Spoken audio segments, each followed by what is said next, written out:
The materials needed for this ramp are 2x4s, OSB or plywood, some 2.5 inch screws, and 1 1/4 inch screws. I highly recommend using plywood instead of OSB because it doesn't splinter and will turn out much nicer. The plans in the description will make a smaller ramp closer to the one that's in red in my garage. To start, we need to decide on a length and then measure it out on the board and mark it. We also need to decide on how high we want our ramp to be and mark that as well. Now that we have the plywood marked, we need to create a compass. To start, let's cut a string to 10 feet and attach something pointy to one end and then a pencil or a marker to the other end.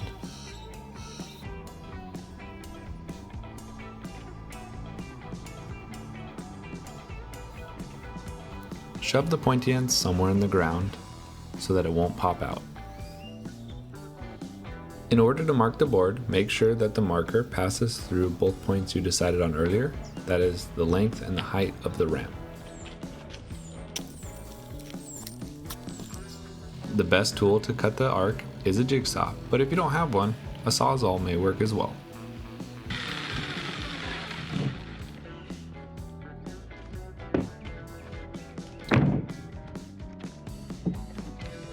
Trace the first support to ensure that the second one will be identical.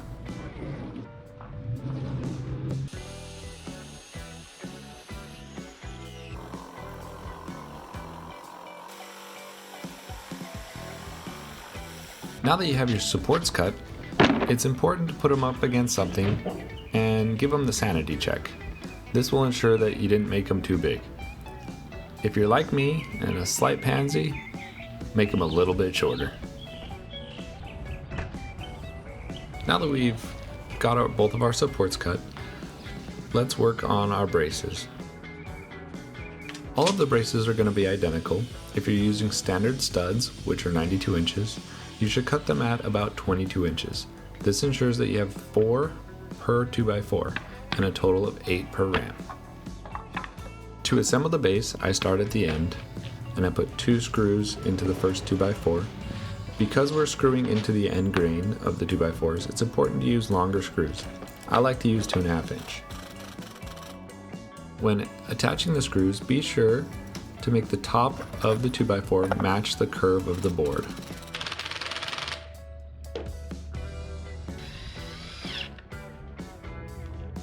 When attaching the bottom brace, I like to run it vertically to give the ramp a little bit more lateral stiffness.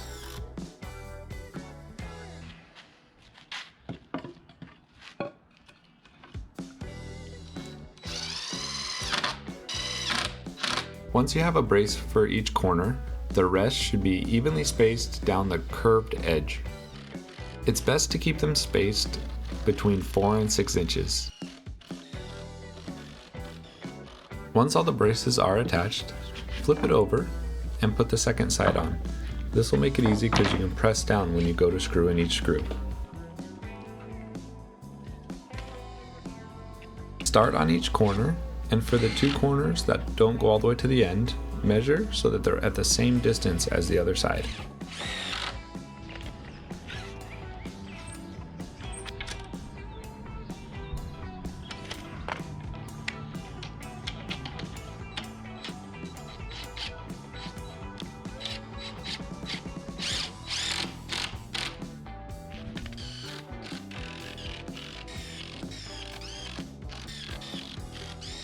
Because I made this ramp bigger than I anticipated, I added an extra support in the middle. Now that we have the 2 supports and all the braces attached, it's time to cut the board that goes on the top. It's important to make sure that the board is wide enough it goes over the supports on the sides and long enough that it extends past the end of the ramp. Because of this, I like to add 3 inches to the total length and 1/2 inch to the width. In order to cut nice straight lines, I mark both sides at the same distance and then use a chalk line. Attaching the board can be kind of difficult. It's best if you have a friend who can hold it in place while you put weight on it.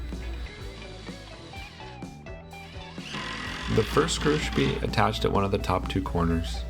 Once you have that screw attached, align the bottom before doing the second screw. The screws should be about 3 inches from the edge, and they should be screwed into the 2x4s, not the supporting boards. Since the top board covers up the 2x4s, it's best to look for the screws on the sides to know where they're at.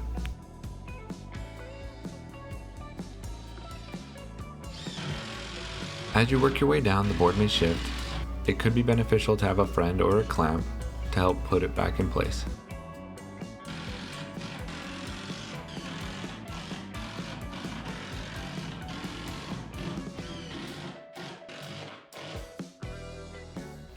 And there you have it, a final ramp.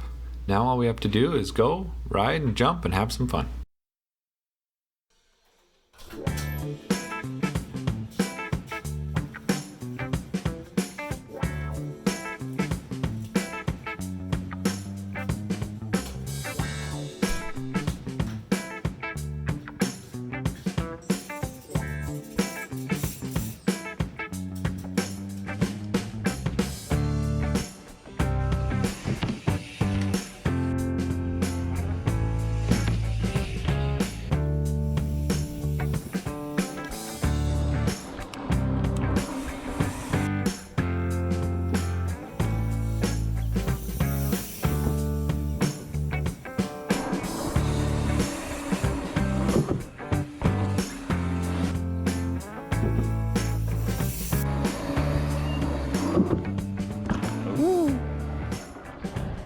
That was pathetic.